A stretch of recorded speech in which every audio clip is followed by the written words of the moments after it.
No calor sufocante da Babilônia, onde o ar parecia vibrar com presságios, Alexandre retorna de mais uma expedição.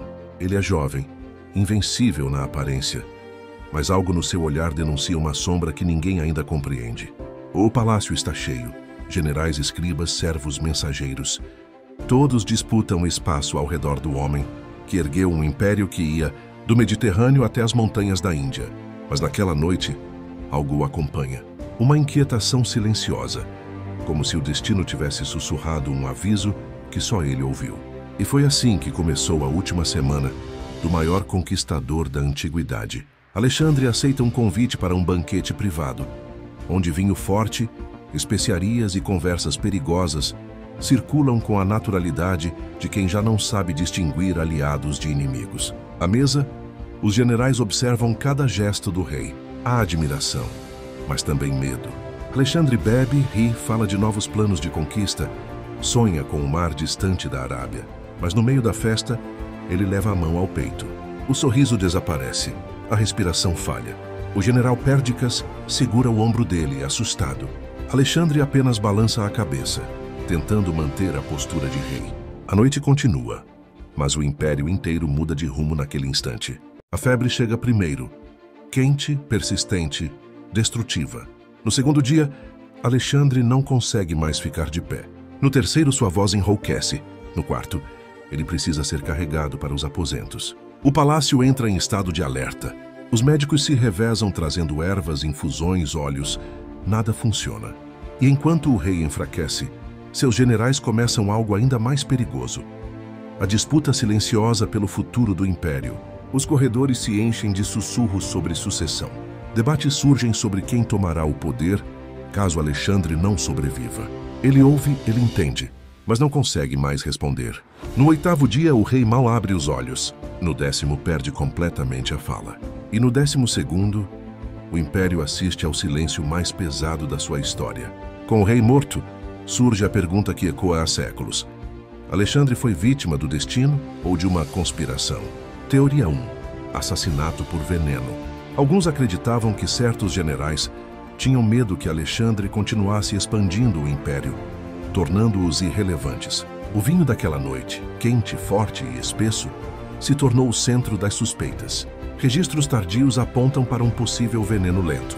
Não provas, apenas sombras. Teoria 2. Doença natural. Outros historiadores defendem que a febre poderia ter sido malária, tifo ou uma infecção causada por ferimentos antigos. Alexandre carregava no corpo cicatrizes que nunca cicatrizaram direito.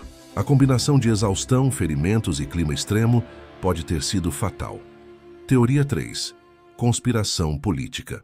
Mas há quem diga que a morte do rei não foi um acidente, nem obra de micro-organismos. Há quem afirme que ela foi construída. Conclaves secretos, alianças silenciosas, trocas de olhares entre generais que logo dividiriam o império. A morte de Alexandre abriu caminho para disputas sangrentas entre os próprios sucessores.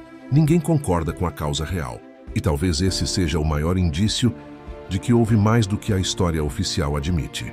A notícia da morte de Alexandre atravessou o palácio como uma fissura no mármore. Os generais, antes colunas firmes do império, pareciam agora estátuas prestes a ruir. Mas nada abalou tanto quanto o corpo do próprio rei. Dias se passaram, e a rigidez esperada não veio.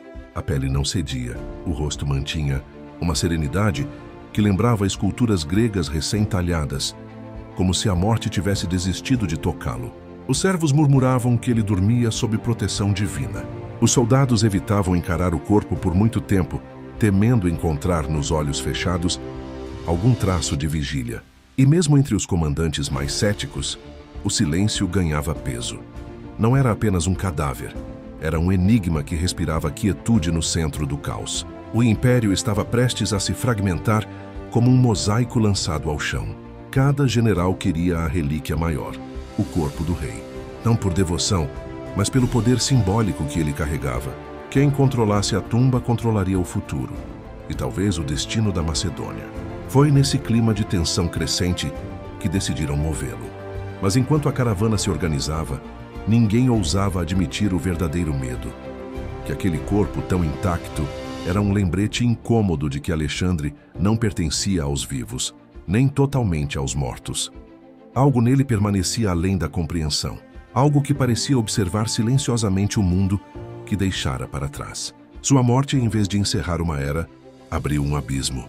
E a pergunta que ecoava era simples e perturbadora: como enterrar um homem que ainda parecia resistir à própria mortalidade? O corpo foi conduzido ao Egito sob uma escolta que lembrava um cortejo de deuses. Em Alexandria, ergueram para o rei uma tumba digna dos mitos. Colunas altas, como lanças petrificadas, sustentavam o monumento. Nichos entalhados abrigavam símbolos helenísticos e egípcios, fundidos com uma precisão que parecia desafiar o próprio tempo. A tumba não era apenas um túmulo, era uma declaração eterna. Viajeros descrevem um sarcófago translúcido, onde o corpo repousava como obra em exposição, banhado por clarões que lembravam luz divina. Roma enviava imperadores para contemplá-lo.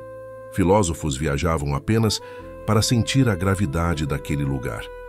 Durante séculos, a tumba foi farol, rito, respiração da cidade.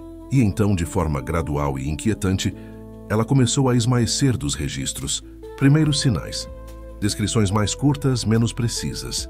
Depois, mapas que mudavam, ruas que não coincidiam, relatos que divergiam como rios perdidos. Por fim, o silêncio. A tumba, antes tão visitada, evaporou-se da memória oficial. Alexandria, marcada por terremotos, incêndios e invasões, ofereceu explicações fáceis. Estruturas ruíram, templos caíram, bibliotecas arderam. Mas a ausência da tumba de Alexandre não parecia simples destruição. Parecia uma retirada planejada, um gesto deliberado, como se mãos invisíveis tivessem fechado portas internas e guardado o segredo sob camadas de pedra, areia e medo. A tumba desapareceu do mundo visível, e com ela, desapareceu o corpo que desafiava o tempo. O desaparecimento da tumba transformou o enigma de Alexandre em algo maior do que biografia. Virou mito de pedra enterrado sob um labirinto vivo. Alexandria, construída e reconstruída incontáveis vezes, guarda em suas entranhas corredores selados, câmaras afogadas e estruturas cujo propósito ninguém compreende. Cada camada arqueológica parece esconder outra, como se a cidade protegesse um coração que não quer ser encontrado. Arqueólogos descobriram galerias que não correspondem a nenhum registro, blocos deslocados sem razão aparente, túmulos sem nome que sugerem pressa, medo ou segredo. Alguns estudiosos argumentam que o corpo do rei pode ter sido movido em silêncio durante um período de crise, trocado, ocultado, talvez depositado em um local onde ninguém ousaria procurar. Outros defendem que a tumba original jamais foi destruída, apenas ficou invisível, absorvida pelo próprio tecido da cidade. Há quem diga que ela repousa sob uma estrutura moderna. Outros acreditam que está abaixo do nível das águas, selada por camadas de terra e tempo. E existe uma teoria final, a mais inquietante. A tumba pode estar diante de nós, disfarçada sob outro nome, outro propósito, outra fachada. Não desapareceu, apenas mudou de rosto. O mistério persiste como um suspiro por trás das paredes antigas. Um silêncio que não se desfaz. O rastro de um rei que dominou o mundo e, na morte, dominou o impossível, tornar-se inalcançável. Se mistérios como esse movem sua curiosidade, inscreva-se no canal. Ainda há sombras que precisam ser iluminadas, e eu caminho com você até lá.